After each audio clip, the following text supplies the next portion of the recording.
That's it. You know what I mean? But hey, your time will come. you can be happy and jealous for your friends at the same times. You know what I mean? Well, here's the thing, James. You gotta remember, bro, I'm 11 years older than you. So, like, I've had some fucking tough times too, bro. Like, it's...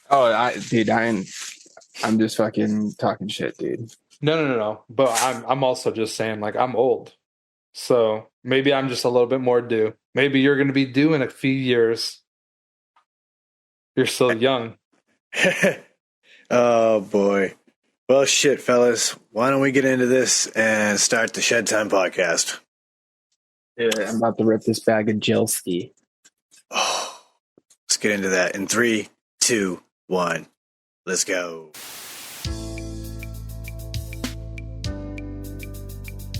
Ladies and gentlemen, I introduce you to Shedtime. What is Shedtime, you ask? Well, it's code for the consumption of cannabis, but it's much more than that. Shedtime's a state of mind. It's art, it's music, it's cryptocurrency, technology, it's food, it's vaping. It can be whatever you want it to be, as long as you're not letting the bastards get you down, not being a dick, and making it fun. When you're in the shed, it's whatever your mind allows you to create. So now let's get to the Shedtime podcast. Welcome back, ladies and gentlemen. The air horn means we have kicked into gear. And what was that strain? Gel ski, gelato crossed with zittles. Ooh, I believe. That sounds delightful. I got to imagine that is Fruit Terp City right now. We're about to find out. I'm just getting the nice milkiest bag. Pro tip, purge your volcano before you fill your bag. Wait till you see a nice milky plume come out. So, Plume that shit. Well, we're finding things out. I found out about this. Ooh, VooDew? We got the new VooDew in hand, boys. I'm going to say this immediately. This is my favorite VooDew so far. Okay, but what does it taste like, Sean? Well, it is definitely a distinct strawberry note. Oh. So we're getting because I had last year's VooDew, and it was all right. I actually wasn't super impressed by it, but like it was not like I can't finish it. Like Liz and I both had it. She liked it way more than I did. I was like, it's fine. Yeah. And she liked it, but I'm curious now. Yeah. All right. This one's got like a nice distinct strawberry note. I've heard some people's thoughts, and there's a few opinions out there of what this is. There's been everlasting gobstoppers thrown out there for some people. Some people think it's a strawberry cream saver. When my wife brought this home for me last night, I took like 2 sips because I had to know. And I was like, all right, I can't drink anymore. I want to spend time with it on the podcast. My first initial thought was the strawberry grape nerd clusters that I found. And I was like, yo, am I getting some grape in here? And I'm not sure if I am or if I'm not. So I'm a little torn on if it's just strawberry, but there's definitely a strawberry note in here. I like it a lot. Like I said, this has so far been my favorite VooDew of all the ones I've tried. I'll have to keep an eye out for it.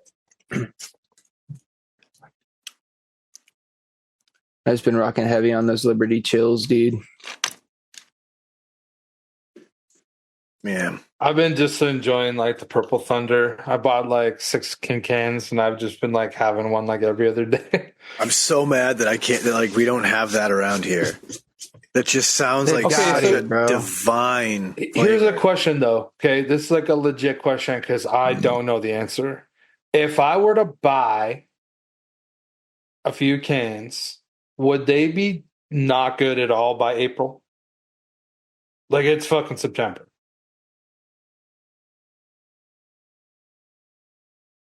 Next can you go to open, look at your expiration date on it. Okay, yeah, but I mean, I still have a couple cans upstairs. So I bought this 12-pack like 2 weeks ago, and this says that it's good till March 3rd, 2025. So it won't be good. So it'll still be fine. Well, it depends on how long this case had been sitting, not only in the warehouse, but also at the fucking store, because I got it at a discount store, because there's probably some fucking overstock or some shit. Oh, okay. Well, that might make a difference. That's true. I'll look. Because I don't even have like an empty can down here to like look at the bottom of the can. There's one empty can. It's a Baja Blast that I had last night, and I don't know what it says on it. Worst comes to worst, just wait till it's a little bit closer and just grab some. Well, it's a limited time thing. It was like a summer thing. So like I haven't been able to find. Yeah, dude, I haven't been able to find the fucking whatever the other one was called. I can't remember what I only got it that first time.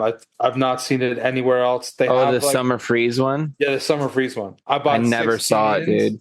When I got it, and once they've been gone, they're gone. And like where I got them originally, they only have the Purple Thunder now. That's crazy. You never got the summer freeze. I couldn't find it anywhere.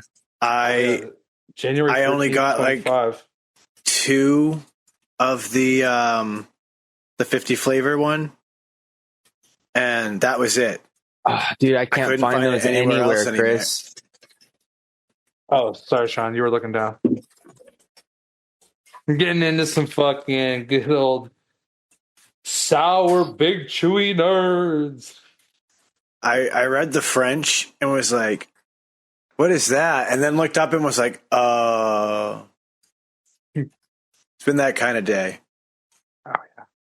Are they like covered in like sour sugar, or are they just sour when you bite into them? I think that the shell is sour. Dude, I've noticed that the regular lemon ones in the normal pack are kind of sour, dude. And they're my favorite one out of the regular yellow bag. Dude, I don't think I've seen them in the stores around me yet. This gel ski, though, very smooth.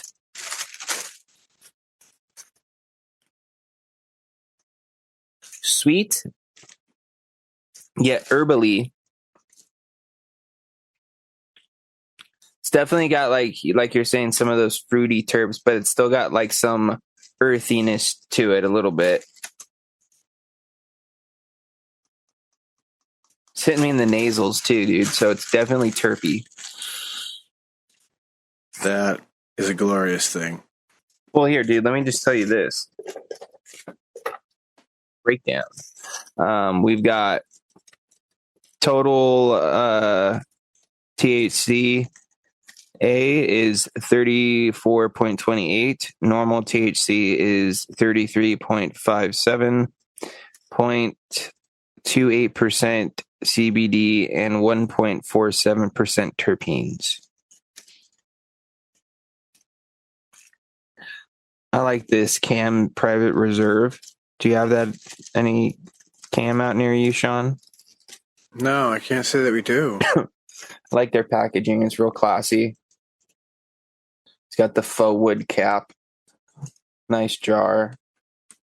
Their nugs always look really good too, dude. I've never been disappointed. Dude, that faux like wood cap, it reminds me of like some like old vape gear. Yeah, man, I've got this old fake wood. This one that I was telling Sean about earlier, which was that Georgia Pie Zittles cross. Dude, this shit, it was so good that I only have that much left of it already. Picked up some other goodies too, Sean. Because remember, I picked up a bunch of that traditional. I think it's just called Traditional, is the company.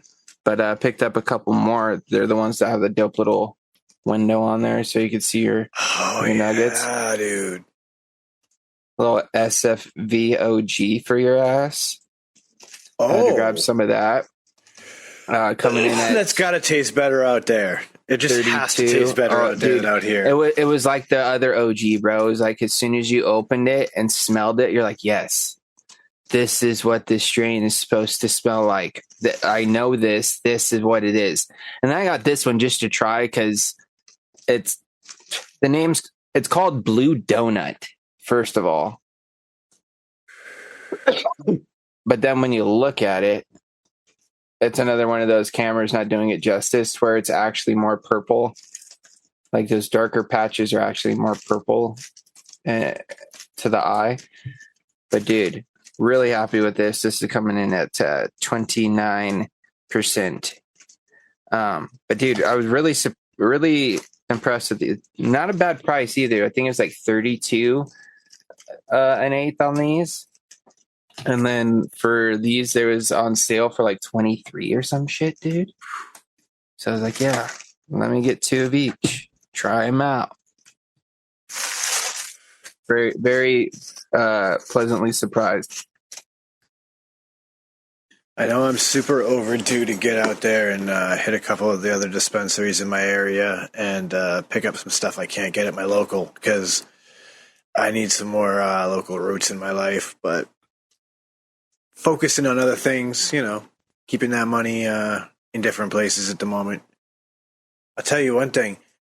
Something I learned, that this is one of those like only adult shit you'll ever worry about. Like when you're young, you'll never think about this kind of silly stuff.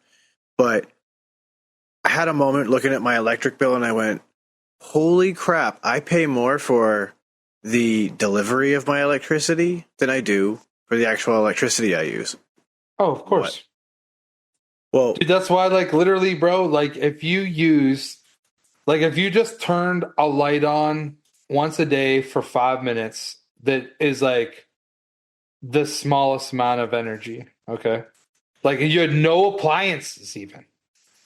You would pay so much money for that fucking light because of the delivery, bro. Here's the funny thing, Chris. Here's where that's actually crazy for my situation.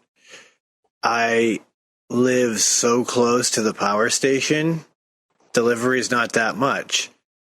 Why I pay so much in delivery is I saw an opportunity that they sent me to, hey, we're going to switch you to a provider that has a lower rate. So you'll pay a couple, a cent and a half or whatever less per watt for your electricity. Oh, that's really cool. Until you find out that they're in Illinois. That's why my delivery is so high. I'm saving like a cent and a half on each watt, but I'm getting my electricity from a supplier in Illinois, not from my local supplier right down the street from me. You know what's How's also that work though? They don't tell you about the delivery rate. They just go, no, hey. But what I'm saying though, Sean, is like, I don't even understand that. Like, are they charging you extra because they're in Illinois? Yeah, you're not getting power from fucking Illinois. You're getting it from just the company, the place that I am technically getting my power from, that is generating my power, is in Illinois. So I'm paying more because they're actually intermediaries through the chain, and everybody got to get a slice. Whereas if I bought it directly from my power provider, which is just down the street from me, I'll pay about 2 cents more per watt, but my delivery rate will get cut in half. That seems so bizarre. That's the way the system works. Yeah, and you know what's crazy too? I was literally just hearing about something that has to do with like the electrical companies and stuff, but the way like things work. From what I remember, this isn't like, don't quote me as fact, but apparently there's like 7 or so different electrical companies across the entire country, and like the government kind of like gave them like some sort of deal to where it's like they pretty much can decide what the prices are, yet they get like a certain like kickback or something through the government or some shit. But with that, they also get incentives to like do better with the infrastructure, as far as like advance the infrastructure to make it better and more effective and this and that. But on the back end, we don't see that because they get to set the prices. So we're still getting fucked up the ass, even though our infrastructure is better than it has ever been and runs way better than it has ever been, supposedly, from what I understand from what was being said. So it's like it's another one of them backdoor deal situations. Well, I mean, the big issue is that, like, you have literal electric monopolies happening because, like, in my state, for example, something else I learned is that there are 2 electric companies in my state, in my portion of the state. You have NStar and you have Eversource. Eversource is a DBA. A DBA means doing business as. And so who is it? Who is this a DBA? But NStar.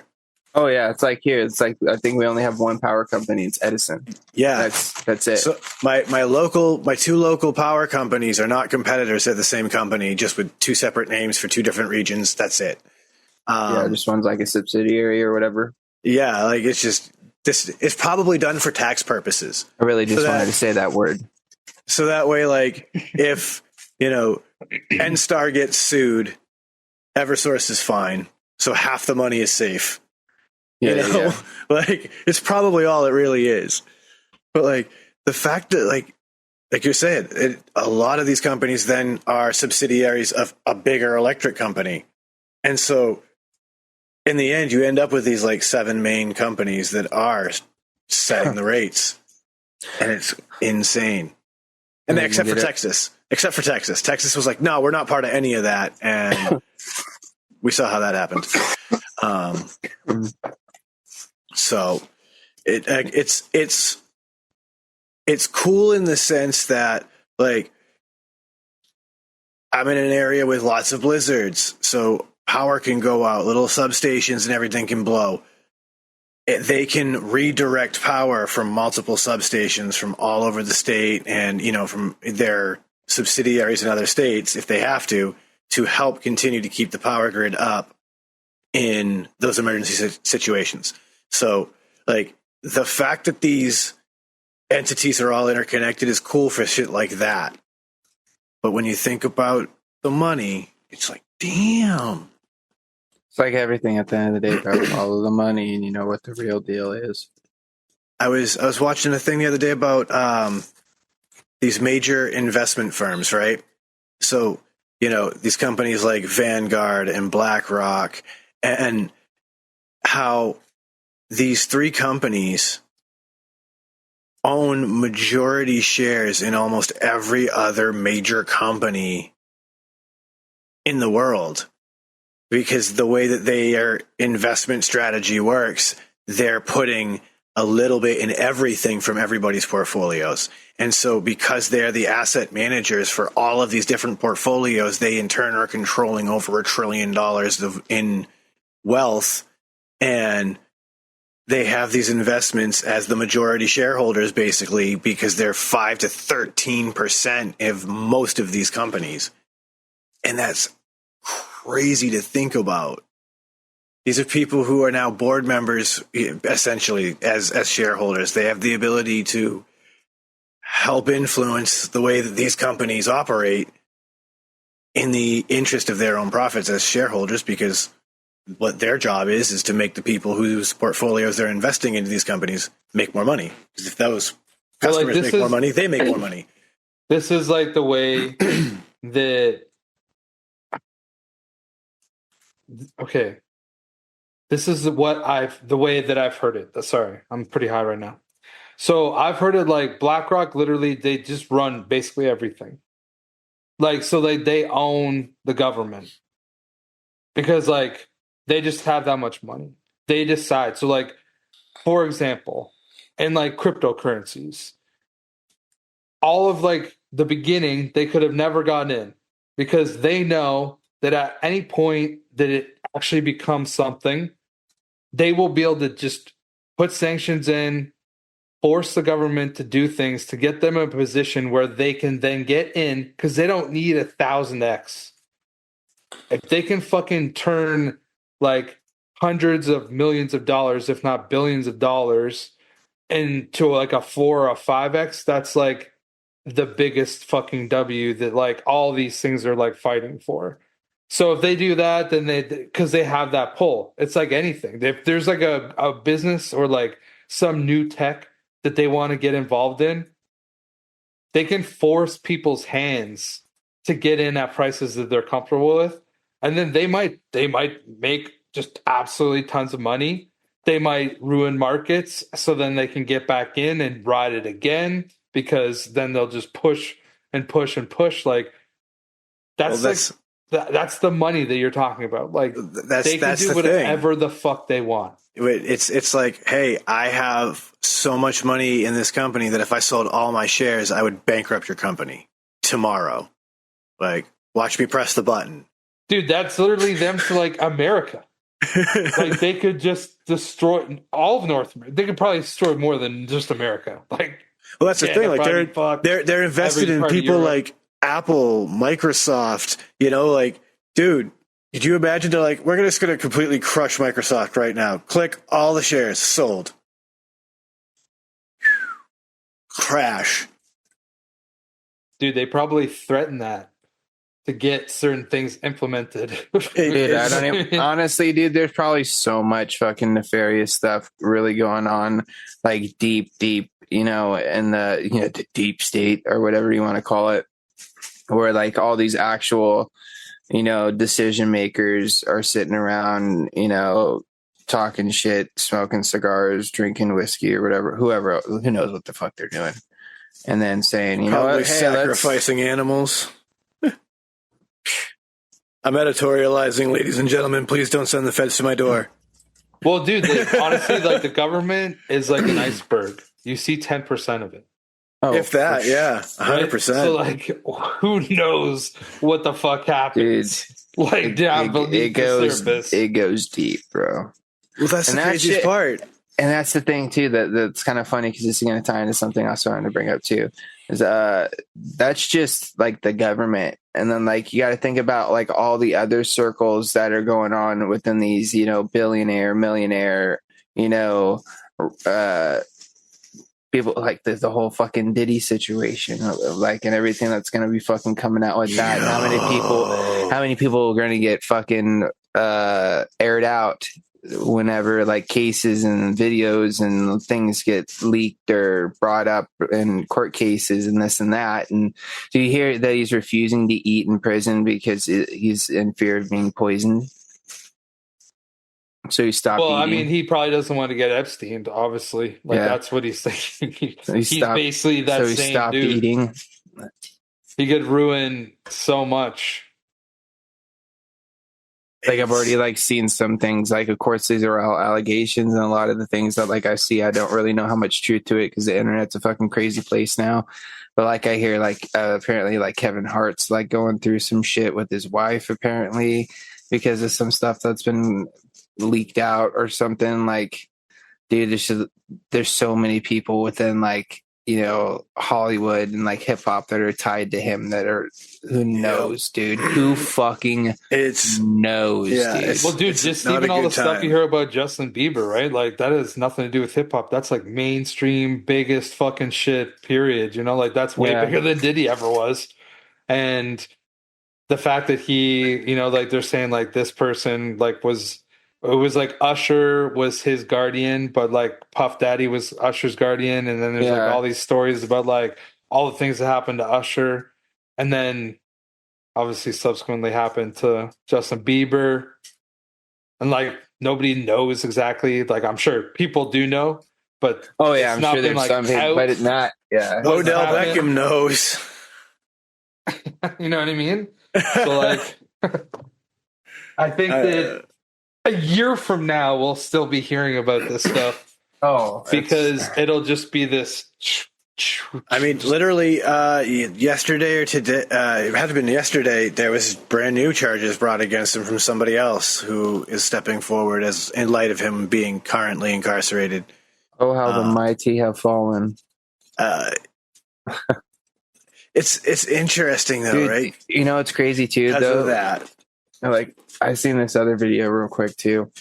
of this guy that like apparently had like met with like Puff or whatever, and he was telling him, no matter what you do, make sure you have it documented. Always have someone with a camera with you, so you can either look back on these situations and reminisce, or you know, share memories with friends, or you know, if something happens, you know, you have, you know, something to look back on, sort of thing. So it's like he said he started taping his entire life all the way back in 1992. Yeah, there are videos that, like, all of the reports talk about everybody saying that he would film these events. So like there are videos somewhere. There's evidence out there that is going to be very damning. Yeah, and it's not like the worst shit that happened at those parties is videotaped either. You know what also kind of blows my mind? Like, even though like we're doing it right now, is like it always fucking blows my mind on like how curious people are and what other people are doing. You literally just got to the same point I was going to go to a minute ago. Like, yeah, how interesting is it though that it's like how invested we are in this shit that we have zero connection to whatsoever, other than the fact that we know who Puff Daddy is. I think it's because he's been this cultural icon within our timeline, like that. Like that's what, like, I know for at least for me, that's a big part of it. Is it's like I remember as a kid, you know, hearing Puffy in fucking the Biggie songs, and then all the way through my life, he's always been this figure in entertainment. And then, like you said, oh, how the mighty have fallen. I got to admit, I have this weird, morbid fascination with that concept. People who are revered like that turning out to be monsters. I mean, I'm from Massachusetts. The Aaron Rodgers story happened in, you know, my own state. Like, that had my interest like crazy, because how the hell, like, and then we got the whole story. Aaron Hernandez. Yeah. Aaron Rodgers is a quarterback. I was sitting there trying to think. I was like, wait, what did he do? Like, what did he do in Boston? Hey, he did dude, some weird shit, but not. I got some football people right. At least I did that. Yeah, dude. I was just trying to think. I was like, what the fuck did he do? You can tell I ain't no sports ball fan. What did we say right before that? Like, what led you up to saying? Oh, just like how invested people are in what other people are doing. Okay, so I will say this: like, I don't care that Puff Daddy's famous. That's not why. Like, if I've not done research myself, I've just seen it on like Twitter and stuff, right? But if I saw a story that like could catch my attention fairly quickly, there was just about a dude that was doing these things for this length of time and like getting away with it, I would probably invest some time into reading about that. So like, to me, it's nothing to do with the fact that he's like famous or these people. I'm just saying for me. I'm not saying that you were saying that. I get what you're saying, because like at the same time, I'm in the same spot you are. But like I just meant like in a generality of like, it's kind of crazy how like nowadays, like, people are so invested in what other people are doing. Social media, key and point. You know what I mean?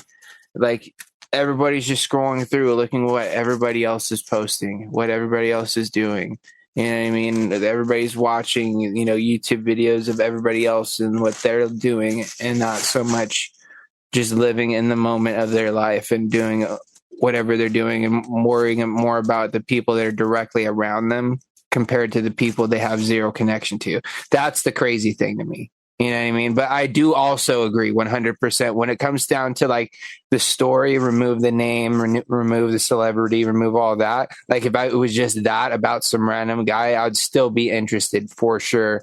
But like, it's still kind of like, just like in general, it's still kind of like boggles my mind sometimes how invested certain people get about people or situations that they have absolutely no connection to, no tie to. It has no bearing on their life situation whatsoever, but they are so like, did you hear that? And like they like, you know what I mean? Like it's weird sometimes. Dude, certain situations. I think it's like nowadays, it's like back in the day, okay, if you met someone who's like a super fan of something, like that to me was weird.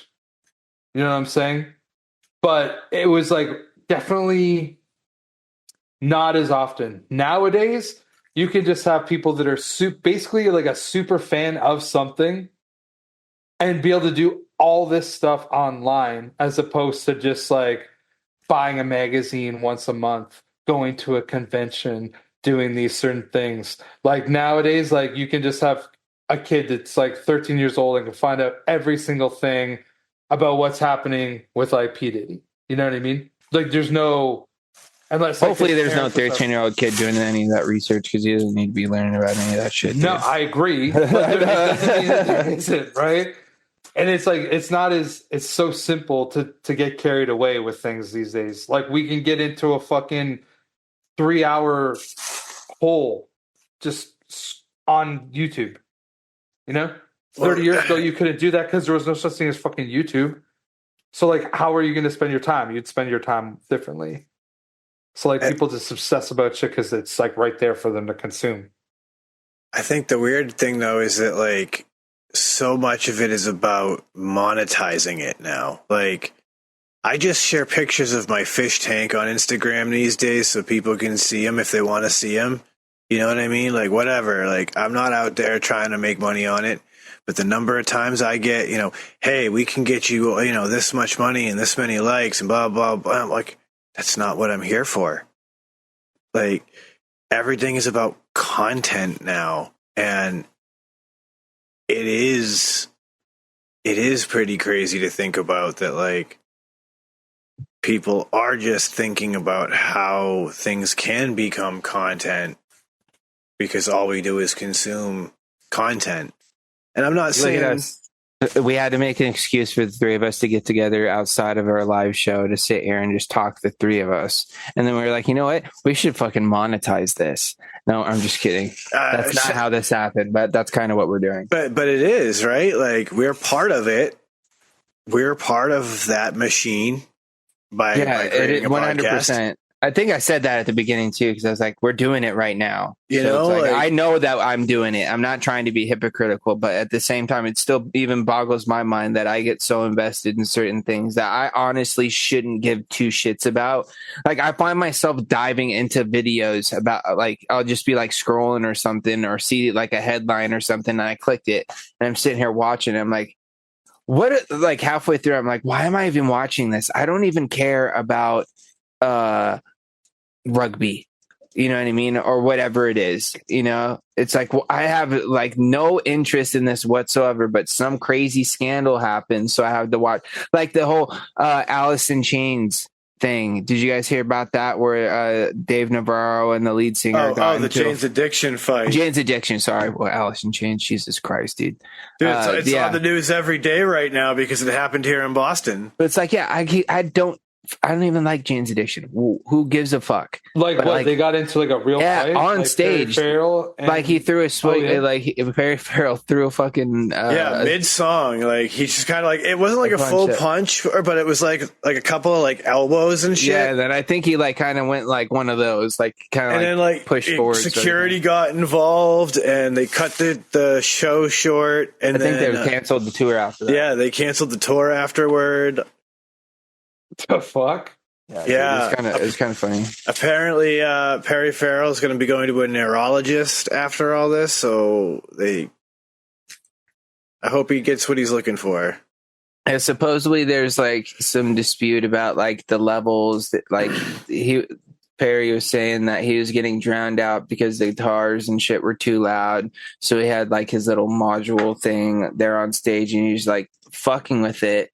And like doing something weird during like a song, and like Dave's just like kind of like looking at him like off to the side, He's like, what the hell is he doing? And then eventually Dave just kind of walks over to him and says something, and then just walks back to like whatever he's doing, like off to the side stage and just playing. Then all of a sudden, whatever his face is, the singer walks up to fucking Dave, fucking pushes him a couple times, takes like a little jab or swing or whatever at him. I was like, man, this is fucking crazy. Dude, I always thought that like Perry Farrell was kind of crazy anyways. Yeah, I think they all are, to be honest. He's a fucking longtime drug addict that I got clean back in the 90s, I think. In the 90s. Like, he's probably got some neurological damage from all the drugs back in the day. Like, oh, you want to know what's hilarious? This has absolutely really nothing to do with what we're talking about, really, other than celebrities. From earlier, like, did you guys see that Snoop Dogg's a new judge on The Voice? No. Oh, really? Yeah. And you know how like they do like their like judge like medleys where like they have all four of the judges do like a song or whatever together? Yeah. He fucking was singing, bro. What? I saw like a scrolling through YouTube, and you know I was doing what we do, Chris, where when we want to feel some feels every now and then, we just start scrolling through singing competition compilations and just listen to all these fucking amazing people just fucking with pipes, and I tear up every time at some point. But like it was just like off to the side, and I was like, no way, Snoop. And it was like some off the wall song too. It was like, I think it might have been like some sort of like country song or something. And I was like, they must have either had like some sort of like slight auto tune, or Snoop actually can kind of carry a tune. It wasn't like, oh my God, this is the best singing ever. But I was like, this is better than I thought. I know this. And he's singing with Reba McEntire, Michael Bublé, and Gwen Stefani. And then you got Snoop Dogg in the mix. That's kind of hilarious. Those are the judges? Those are the four judges, yeah. Oh, man. I know this. I've heard Snoop sing one time, and it was a tribute thing to Metallica. And Snoop sang Sad But True. And I don't ever need to relive it. You find it, Chris? I know you're looking for it right now. I'm just, I'm watching the four judges sitting down. Oh, right now. I haven't been able to find the first episode, but I found this. Yeah, see the one where they're singing, dude. I'm just gonna keep this up, and I'll watch. That'll be what I'll do after we're done, because otherwise I'm gonna get lost in this right now. Yeah, don't do it now. Nah. Snoop is a man of many talents, man. A man of many talents. You know what? I gotta give it up to Snoop though, like 100p, because the dude's been in like the game for so long, and I don't think he's ever had a fall off. Dude, he's played in like every league too. Really? Yeah, he's done everything.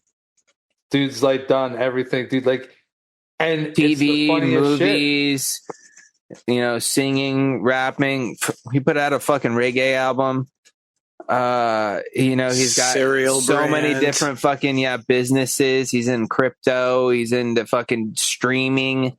Owns Death Row now. Fucking hosting the Olympics and shit. Fucking ran with the Olympic fucking torch, dude. Like, had his own special pin that they give away in the Olympic Village of Snoop Dogg, and the fucking Olympic rings are smoke rings that he's blowing out. The man has a line with Martha fucking Stewart, for Christ's sakes. Exactly. Now he's judging The Voice with Reba McEntire, Gwen Stefani, and Michael Bublé. There's nothing that man can't do. Dude, I'll say that that's kind of like a weird judge lineup. It's like, think about it. They got one from like kind of spanning most genres of popular music. Because Snoop covers more than just hip hop, because he's real big into like soul, R&B, like disco, like all that. He's honestly pretty eclectic in his music taste. If you like ever just like catch him just like live or some shit and he's just got music on, he's got just like that whole kind of thing locked down. And then you got Reba McEntire kind of covering the whole fucking country aspect of, you know, things. Then you got Gwen for the pop, ska, you know, sort of situation. And then you got Michael Bublé for that kind of like jazz, you know, American lounge singer. Yeah, exactly. What's the term? They're called crooners. Thank you, Sean. Yeah, and Bublé is definitely a crooner. He's that vibe. He's fucking pretty much Frank Sinatra. Crosby, Frank Sinatra, that vibe all day. There's a reason that the man is, you know, trying to take over your Christmas. I honestly used to thoroughly enjoy watching those types of shows, though. Like back in the day when like they first started coming out. Like I remember when American Idol first started. I think it was also because I was very like into music and like singing stuff as a younger kid. Like I kind of always wanted to be like some sort of recording artist or even just a guitarist or something. Like I always thought that was what I was gonna do if I wasn't a baseball player. And neither of those worked out. But I mean, way to really set, you know, your bar's pretty high, though. You know what I mean? Like, hey, I'll stick with Carpenter. I'm gonna be a baseball player, but you know, off chance that doesn't work out, I'm gonna be a recording artist. Hey, man, cool. I might not be hitting dingers out the fucking park, but I can make you a bat. I know how to operate. Yeah, but I used to really just enjoy watching those shows. Not only that, but I would thoroughly get stoked for people. Like, cause dude, they really knew how to like tie you into like certain like contestants, you know, with either stories or just their personalities or certain things about them where it's like you wanted to see them win.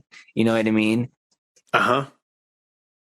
And then when like my favorite is just watching the blind auditions and seeing everybody like get like a 4-chair turn. Like those are my favorite compilations because you kind of always see it in the contestant's face. Like when they realize, oh shit, all 4 chairs have turned. Either some of them just fucking turn it up an extra notch. Like you see like a fire fucking go off. We're like, all right, it's showtime, like showtime. And you see the other ones that are like so excited that you hear like the little quiver in the voice or like kind of like a little pitch of excitement, you know, in the next note when they see all of them turn around. And it's just like, dude, it's so fucking heartwarming because you know that person's been dreaming about that moment and hasn't stopped thinking about it that entire day. And leading up to walking on that stage, you know they are shitting fucking bricks. Like, this is my fucking chance. And then to have all 4 of them turn around and have that fucking crowd just fucking cheer. And then for some of them, it's their first time like performing like in front of a group of people like that. Or it's somebody that's been fucking grinding for so long, bars and, you know, writing song after song and finally getting the chance to fucking just like show what they got. It's like, dude, I fucking vibe with it so hard, bro. I will say that I do enjoy it. I think I just also enjoy watching talented people. Like, hell yeah. So like even in those shows, there's a lot of fucking talented people. And like, even if they don't even make it far, like they might really kill their audition. And like, honestly, dude, I'd just be like, oh, damn. And just the bravery it takes to go up there and do it, dude. Because I've actually gone through and done like 1 or 2 of like the first initial like kind of audition to even try to be on even the show. Because like there's like a few rounds before you even appear on the show for like a blind or whatever. And dude, it is so terrifying, dude. At least for myself, because I'm not a public speaker. Around this time, like I barely started like singing in front of like people other than my family. You know what I mean? So like I was like super fucking self-conscious, didn't really know who or what I was as far as a vocalist. I was just like, I'm going to sing songs that I like and I think I can sound good on, whether that's me singing and sounding exactly like the guy who fucking sang the song or whatever. Like it's the second time I kind of figured myself out a little bit and kind of like made a little adjustments, but dude, it's fucking crazy because you go in there and like at least this is how it was when I went. First off, I went and did it at like the Staples Center, and there's fucking a line around the entire fucking Staples Center, and it's not like one single file. It's like fucking like 3 or 4 people wide, and it's just massive, dude. Like I wish I still had the picture of like me and my dad standing in line and just like, because I was just like looking just one direction and then you look the other and you can't see the end of the line on either side at one point. And then you go inside and it's just this huge fucking auditorium with all these people sitting in fucking chairs waiting to get broken up into groups to get called back into a smaller room to sit there and wait till you get called in to then sit there and sing in front of 10 strangers as well as a panel of judges that are going to judge whether or not you're worthy enough to have a call back to come back for another audition. Damn. And then you have to sit there after you sing and then listen to everybody else who's a fucking lot better than you are. Just fucking, I'm like, why am I here? Why did I do this to myself? Like, there's no fucking way. But dude, the crazy part about it, I think it was either the first or second time. I don't know if they did this just to be cruel or what, but like I was fucking on the edge of my seat for like a month after this. They're like, James, after everybody else is done, they're like, and everybody's getting up to walk out, they're like, keep your phone on. And then that was it. Didn't say you got it or nothing like that. But the only one out of the entire group, and I know there's way better people in that group than me. I was like, and I started thinking about, was there another James in the group? Are they talking to me? So I just sat by the phone for like 2 weeks, 3 weeks, just like, is this thing gonna ring? Never happened. And how old were you when you went for them? Because I got obviously high school. I know about them. High school. High school. Oh wow. Yeah, I think so. Either that or shortly after. So I was like late teens, early 20s. Like I was at the oldest, maybe 19. Okay. So it was a long time ago. Yeah, dude.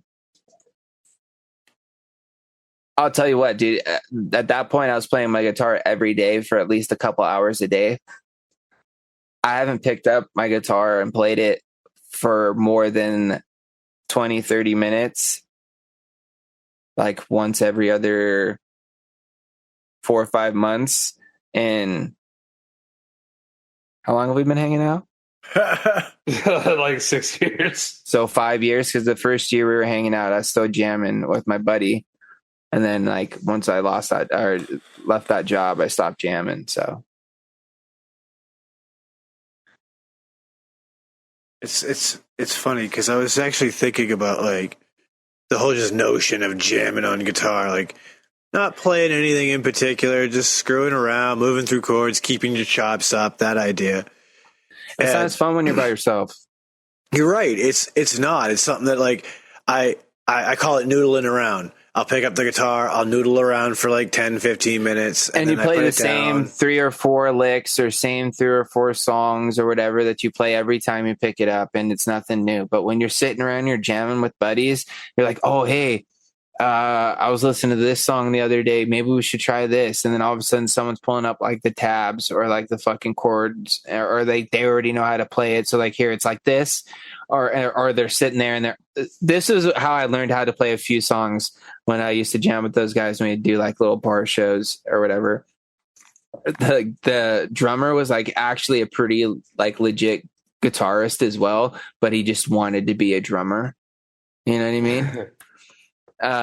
But he would just sit there and just like play the beat on the drums and just yell out the chords to me.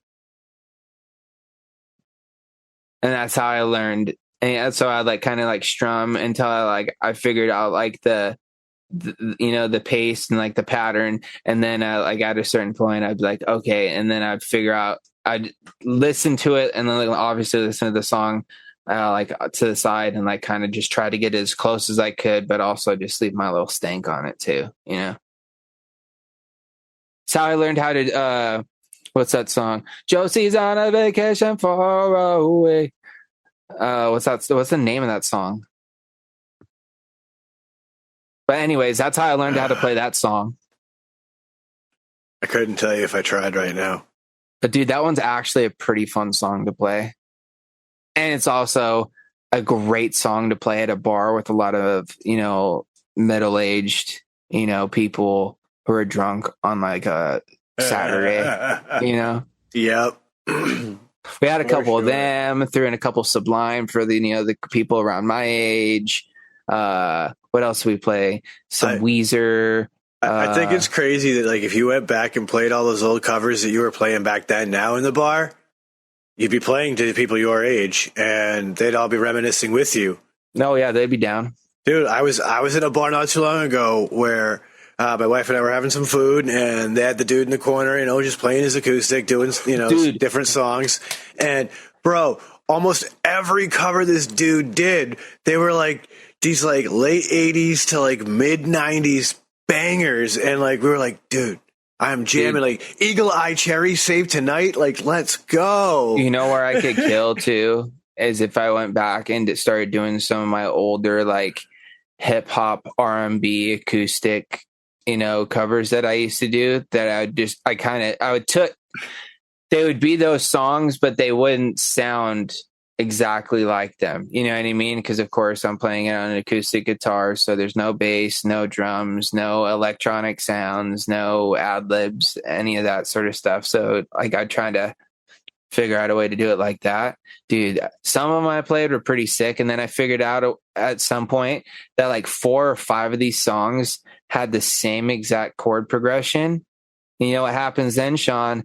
Yeah. Mashup. You just keep spinning it out. Dude, I had so many of them. Dude, I used to play. I used to do Too Short, Blow the Whistle, and Paula Abdul Straight Up together. And I'd have my homie do the Too Short part, and I'd sing like the Straight Up from Paula Abdul. It was honestly kind of sick because of transition, dude. So, blow the whistle. Straight up, now tell me. Anyway. Love that shit. I love that shit. It just like it reminds me of a time we were at the club working, and we had this like pop punk band from the local scene playing, and they did a cover of Blink-182's "Damn It," and during the bridge, I knew a version that Blink did live where they did Vanilla Ice's "Ice Ice Baby" over the bridge, and I was like, "Yo, when you do that cover, let me jump up. I'm gonna rap Vanilla Ice on your bridge." And they're like, "What?" I was like, "Now stop." And literally on the bridge, as they're holding those open chords, all right, stop, collaborate, and listen. And dude, Ice is back with the brand new killed the crowd. They, of course, got so charged by it that like they went even harder back in. It was a great way to end the show. They're like, dude, if we ever play here again, like, can you do that again? I was like, oh yeah. I was like, and you know what else works great? Spice Girls Wannabe. I'll tell you what I want, what I really, really want. So tell me what you want, what you really, really want. Like, oh, it's so good. I love doing little shit like that when I was doing live shows all the time. Now I just like going to see them. It's good to see live music again. There's a good like 2 or 3 years of my life, dude, where I spent so much time sitting in front of my computer with my acoustic, just looking up fucking songs and watching people do covers of songs to get ideas of songs that I could do at the open mic night. Because I would do it open mic night every third Saturday of the month at a Starbucks. That was that I honestly used to work at before it was a Starbucks, when it used to be a Long John Silver's when I was in high school. But that's besides the point. But my aunt, I think, told me that they did an open mic night there, and I was like, you know what, fuck it, I'll try it. And every time I'd go, I'd try to do 3 new songs every time I went. So like the whole like so for that month in between the next one, I'd just be a song a week, basically. Cramming, bro. Trying to fucking either think of something new or just brush up on something that I haven't played, or maybe because at that time I had a few other buddies that were like into music in different, ways and forms, and whether they're singing or rapping or whatever. And we do like little collab sets where like I would like do like just some backup, guitar for them, or a little backup vocal, or they'd hop on and do like a little duet pass back and forth situation. Or like, dude, I had so much fun back in those days, bro. That's really when I first started getting into smoking weed real heavy too. Oh, dude. The creative juices that flow with the herb starts going, dude. It's crazy. Special about that when you got a collective of people. I would just lock in, dude. I just lock in, and it's just like the vibe would create itself. You know what I mean? It would start with somebody playing one note sometimes, or just picking up from where we were the last time, or we were just listening to something. We're like, oh, we should learn to play that. Or, you know what I mean? It'd like lead into, oh, we should write our own version of that. Or, you know what I mean? Just like anything. There was this guy that I met at that open mic night that I used to go and hang out at his house. We'd just get stoned as shit. And he's the one that introduced me to like the Dead. I might have talked about this before. But he's the one that introduced me to like the Grateful Dead and like older Bob Dylan and a lot of like folk and that type of stuff, which I was never really all that much into, you know what I mean? Just wasn't my thing. But then once I started like learning a little bit about like theory and like how to kind of like structure a song, and like how they were kind of like breaking rules theoretically, that just like for some reason just created this different vibe, that's why so many people, I feel like, were ended up being drawn to them, because they were doing things that didn't really make sense, but for some reason just played well together. And then, their whole wall of sound situation that the Dead did, and that whole tour and all that sort of shit was kind of cool to get into. And then I was never really into Dylan for his vocals as much so as I was for his songwriting. So many of those big hits of that era are Bob Dylan songs, but when you hear his version, you're like, ew. Yeah.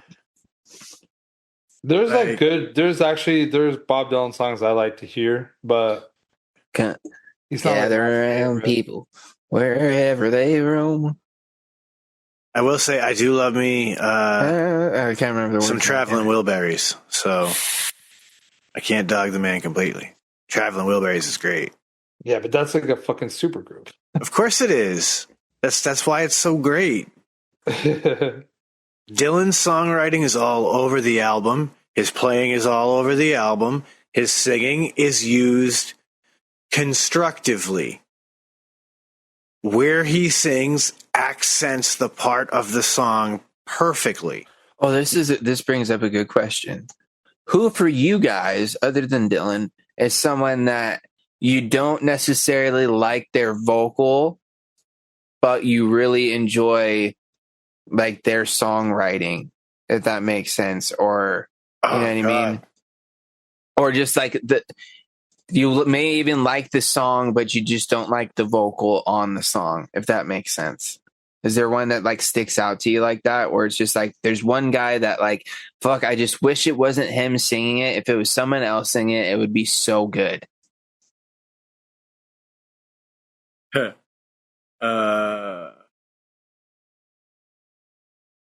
Leave a comment in the whatever streaming platform you're listening to this on, and let us know. Yeah, it's an interesting question. I don't know if I've ever really had a moment where that thought came to my mind. But then when I think about it myself, there are times where I think something similar, but not quite that. Like, I have believed that if you were to think about the album Saint Anger from Metallica, and you imagine that it wasn't Metallica that had made that album, and it was, let's say, Godsmack, would that album been have as bad to people? Or is it the fact that we have a preconceived notion about what Metallica should sound like, and so when they went outside the box, I see what you're saying. that made people like, ew, it's not a good album. Maybe it is a good album. The songs are actually good songs. Well, dude, think about it like this. How about this? How about this? Just kind of switch it up. Is there ever a cover of a song done by like a different artist that you've heard that you're like, man, I wish he would have done the original and that one didn't exist? You know what I mean? Or something like of that nature, where it's like, damn, I kind of wish this was the first version because I enjoyed this version so much better than I did this one. I will say this, something similar to that. This is a cover of a cover that would have been a cover. I'll get there. So this was obviously a person on YouTube imagining what if the band Typo Negative I know what you're saying, had done Phil Collins. And when I heard it, I went, dude, I really wish the real Typo Negative had made this cover. Because the way this guy imagined it, I'm like, I want to know what the real band would sound like doing this cover. Because I really feel like the dude hit the nail on the head.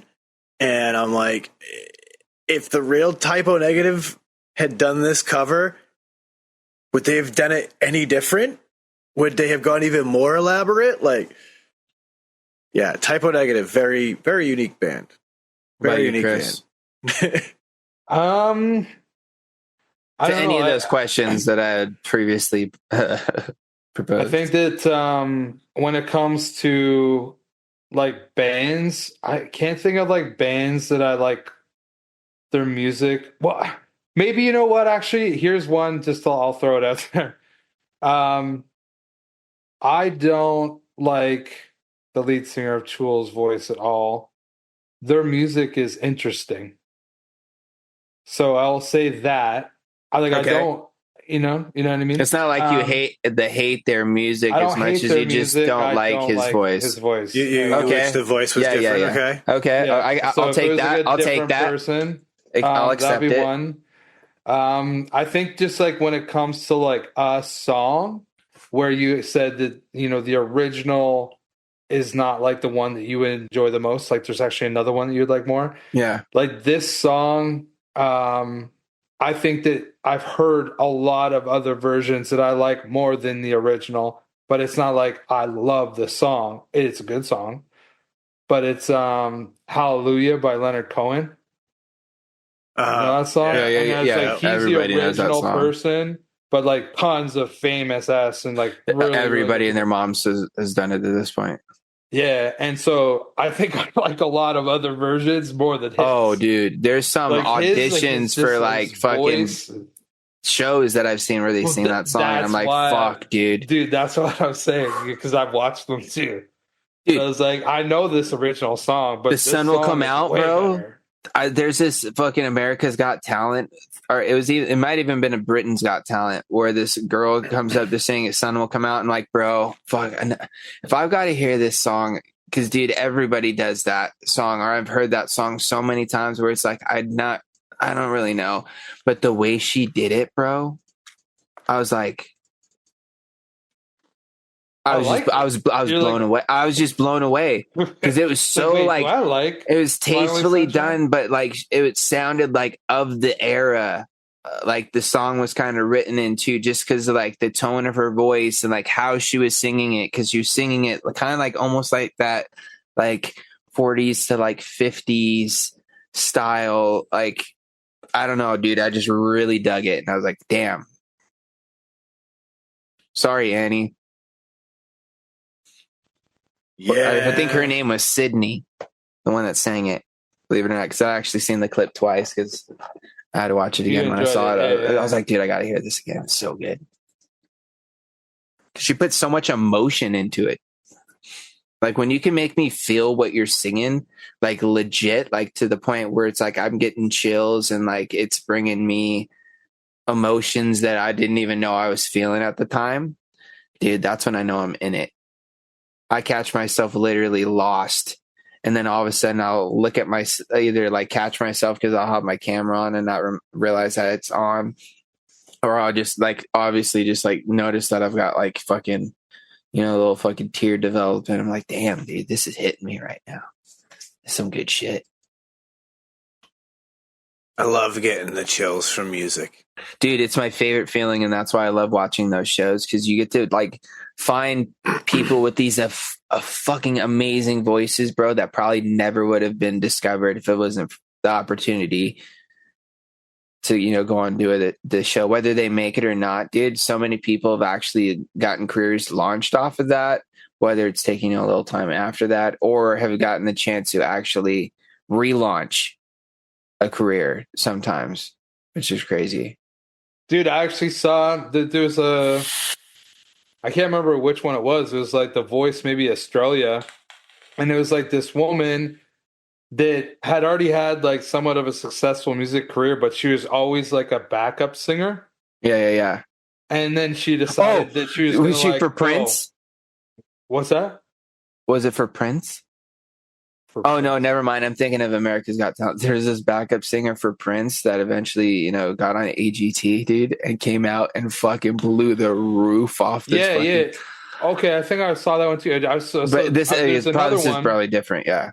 No, this other one's like an Australian woman. Okay. And she like sang, and she was like a part of a group, but it was like she backed up this like other woman. And so she was like 40. She'd had like 2 kids, and she's like, you know what? I'd like really got the bug to go back to music. And so she went back, and I think that she just recently won. Oh shit! Like, she actually ended up winning it. That's sick. There's another one that I saw that apparently from The Greatest Showman on Earth or something, there was like the woman that actually performed the song in the movie was not the woman that portrayed the woman that was singing. Yeah, because there's usually someone who's singing it and then they just lip sing. Yeah, so like she recorded it. Yeah. And it wasn't even intentional. Like, I think I've seen that, dude. Yeah, dude, and she killed it. She's like a really attractive woman. She's like mixed race, has like long curly brown hair. She's beautiful. Yeah, and she like so when she came out, she obviously blew them away because apparently that song's massive. I don't even know the song. You know that one song, You've Had a Bad Day? We had a bad day. You're taking one down. And it's from like fucking back in like the early 2000s. Yeah. Super popular. It's played on every radio inside of any convenience store. You know what I mean? You heard it all the time. Well, somehow that guy ended up on like an America's Got Talent sort of show. What? And like he comes out and like they're like, oh, so who are you? And he introduces himself. And they're like, oh, so are you going to sing for us? He's like, yeah. So what are you going to sing for us? He's like, well, I think I'm going to do an original for you guys. And then they're like, oh, okay, well, great. Go ahead and start. And all of a sudden it starts and he's like, he sings the first note where it's like, something the moment you needed the most. And then the entire fucking audience just fucking loses it because they automatically know it's him. And then all of a sudden the judges are kind of looking at each other and like by like the middle of the first verse, they fucking realize who he is. And dude, it's so fucking funny though to see their reaction. And the dude, like, I don't know what ended up happening and why it was on the show. I don't know if it was like just a performance or like a gag or like whatever, but still sounded just as good as he did on the record, bro. Dude, that's a trip. He would have been old then, right? Like, yeah. Oh yeah, late 40s, early 50s for sure. Yeah, because dude, that song came out when I was like a fucking teenager, bro. Yeah. Well, it's crazy. You figure like that was like the loser song on what was the one? Loser. Yeah, on fucking what the hell was the name of the show? Is it America's Got Talent? Lost. Was it America's Got Talent? Okay. That like when they were doing the auditions and people were like doing the walk-offs, they would play that song as like a montage. I'm remembering one of those shows. I don't know. From like we're going way back, like 2005, 6, 7, somewhere in that era. So like early years. But I vividly remember that being like this montage of people like who didn't make it and that song playing. And it being a recurring thing. And I think it was through the trial section. Or it may have even been... I'm trying to just remember the song, to be honest. And I don't remember. You know what it was? It was every time they eliminated somebody. And it was the singing one with Simon Cowell. Has he done a bunch of different American Idol? American Idol. There we go. It was whenever they would eliminate somebody, they would do this little montage of their performances, and that song would play. This is, again, way back in like the 2005. I'm trying to. Then again, I don't remember even how the song goes, but just remember, you had a bad day. You taking one down. Oh, was it that one? Something. Oh, and turn it around. Yeah. That's the same song I was just talking about. Yeah. Oh, yeah. And it was part of this, it's bad. I think it's called Bad Day or something like that. It was part of the montage for a while. So probably for sure. That song was wildly huge. And honestly, I mean, I know it immediately as soon as you brought it up. I have no idea who sang it, but I've heard it a million times. It's like all those Jason Mraz jingles from back in the day. Wait, what? Jason Mraz? You remember Jason Mraz? I know who he is, but what about the jingles? Yeah, I just mean all of his songs from back in the day that were like super popular, and then he just disappeared. Yeah. Dude, one of my favorite songs from him was The Remedy. How's that song go? I don't remember all the words off the top of my head. I just kind of have like the beat in my head. Yeah, The Remedy. Da-da-da-da-da-da-da-da, right? Is it?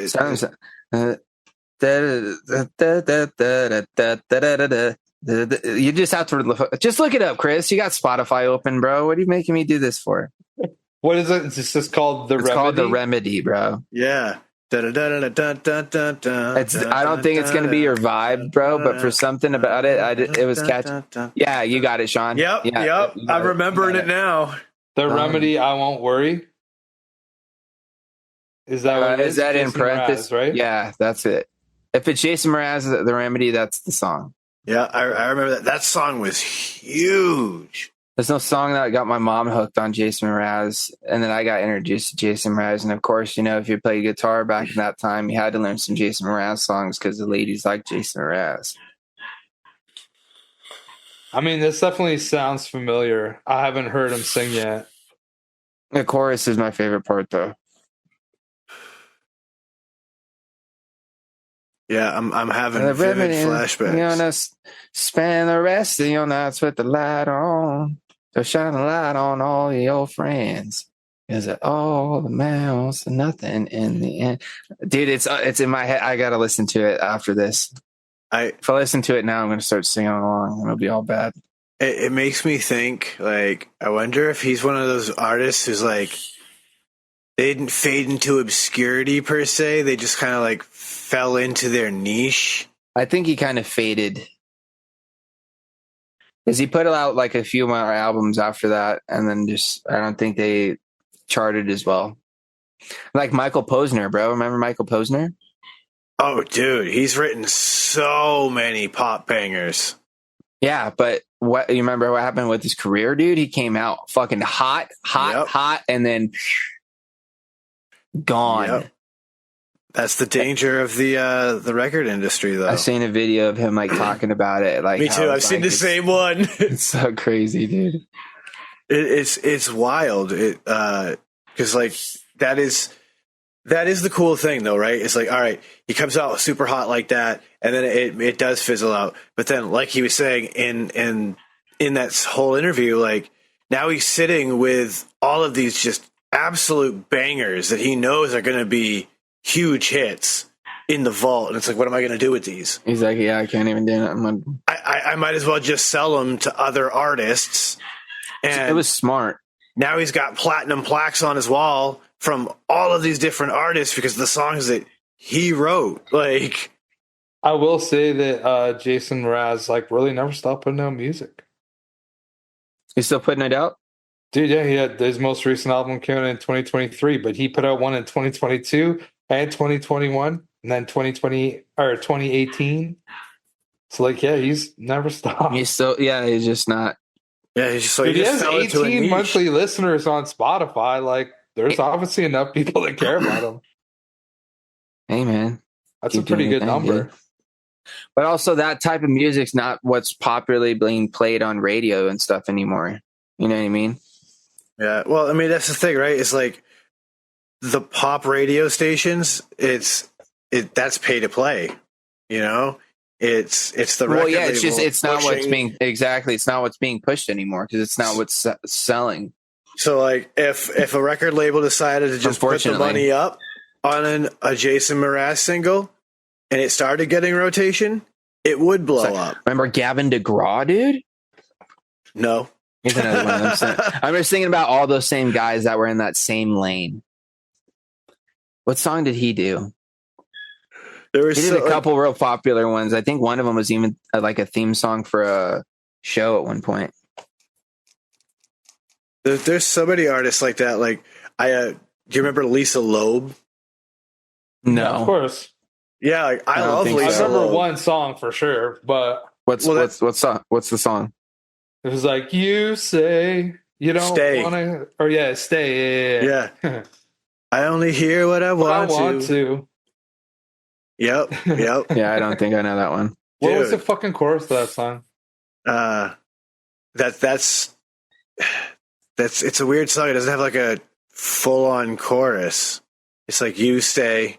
And then it's like, I don't listen hard. I don't have intentions I don't have something to the distance that you're running from anywhere. Anyway, I don't understand what you always say. I'm always yelling negative. No. Turn the radio on. I turned the radio up, and some woman was playing our song. Some lover went away or something. Yeah, lovers are crying because the lover won't stay. The other's in something. Yeah, it just keeps going with this, like, something other woman waiting in the cupboard, and it crying since the day they were born. Lost me, bro. She does almost like a folk rap in like that piece. But she had like these like specific, like really like unique glasses and looks. She had like she almost had like pinup girl style makeup, and like, anyways, it was like a whole thing. But it was before you were born, probably, or like when you were a little boy. Yeah, like real little, because it was like early to mid 90s for sure. Yeah.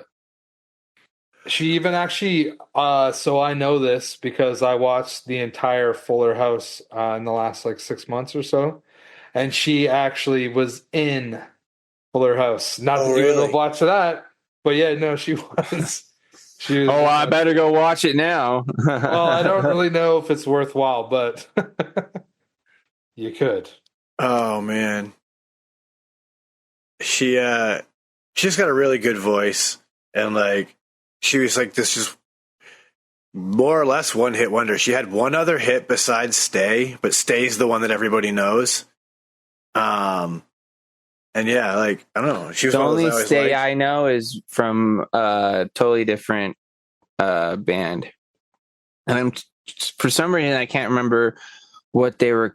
Sugarland, I think is either that or by whatever her name is, whatever Nettles. Yeah, the chick who was originally from Sugarland. Yeah, she's got a crazy, interesting voice that I always really enjoyed.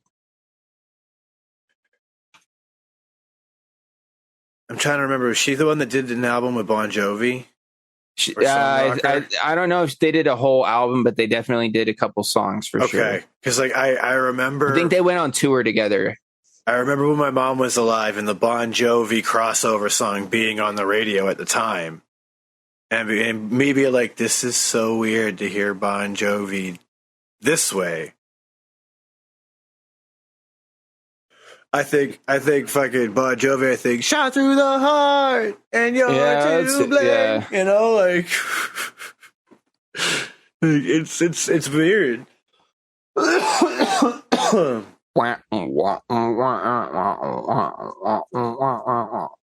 Then again, though, when I think David Hasselhoff, I also think Baywatch, not Germany's fucking number one pop star. Right. So there's that. I definitely do not think of him singing. I actually think of like Knight Rider as well. Oh yeah. Yeah. Like, don't get me wrong, I did watch Baywatch at points for sure. But I think that like Knight Rider was like more impactful at the time that it was out, because I remember watching like it and I was like a 4, 5, 6-year-old kid, and it's like ripping through the streets. And if you're anyone of at least my age, you've seen Baywatch, bro, for sure. Oh, I'm sure Knight Rider, not as much, but Baywatch for sure, dude. People under me, not so much, Chris. I don't think they're seeing much Baywatch, dude. Kids younger than me. Kids younger than I am. No, probably 100%.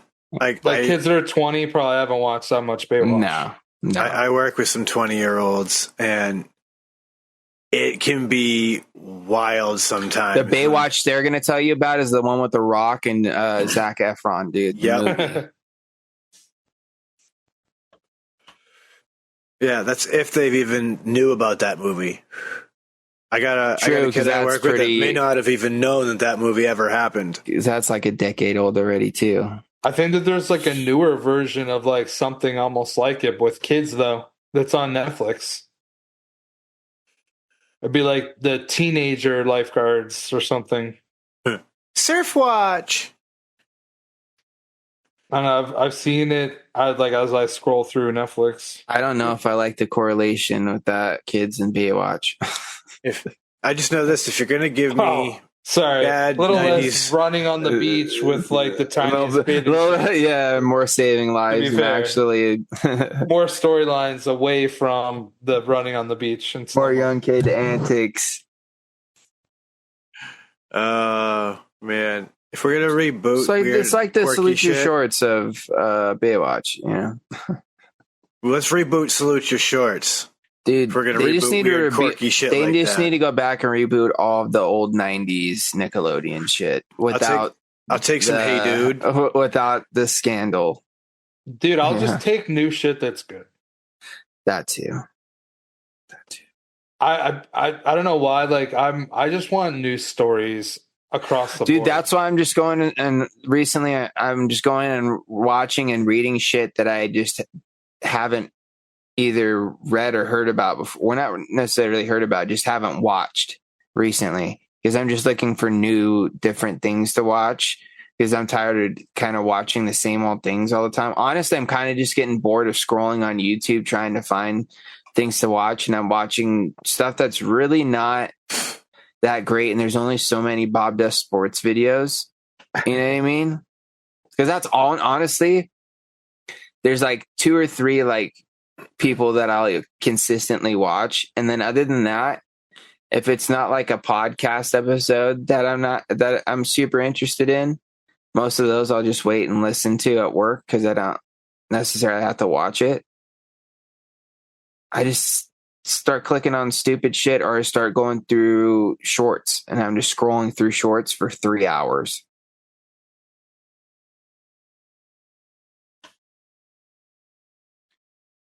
Yep. It's that dopamine hit. 30-second video, dopamine hit.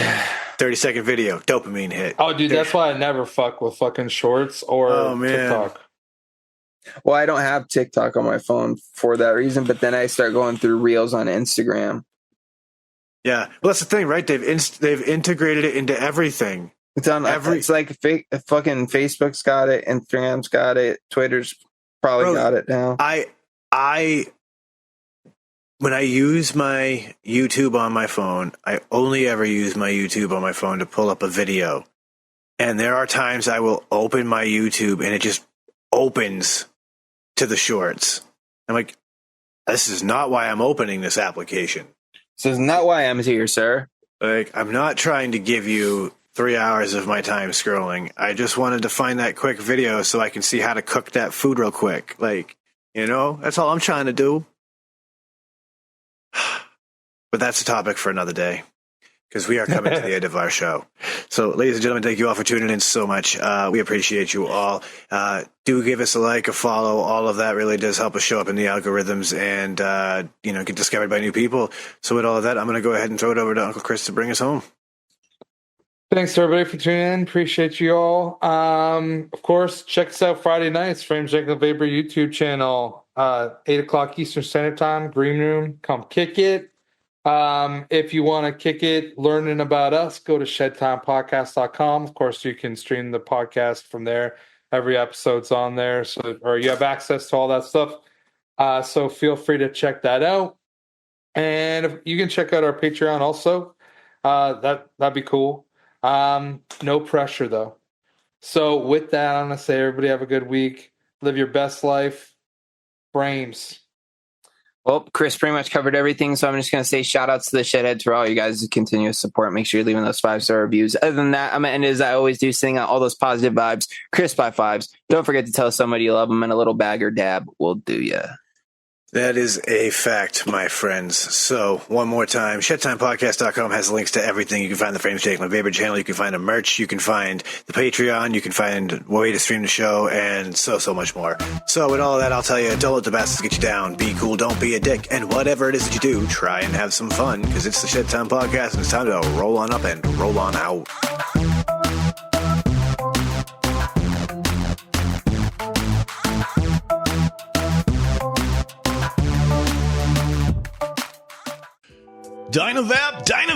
Dynavap. Looking to cut the cord on your dry herb vape? Dynavap. Trying to get the best taste from your herb? Dynavap. Ready to take your sesh to the next level? Then meet Dynavap, the best way to vape your flower or concentrate. Concentrates? That's right. Your flower or hash can be vaped using Dynavap. Check out Dynavap.com to learn more. That's Dynavap.com. Lose the ash? Dynavap.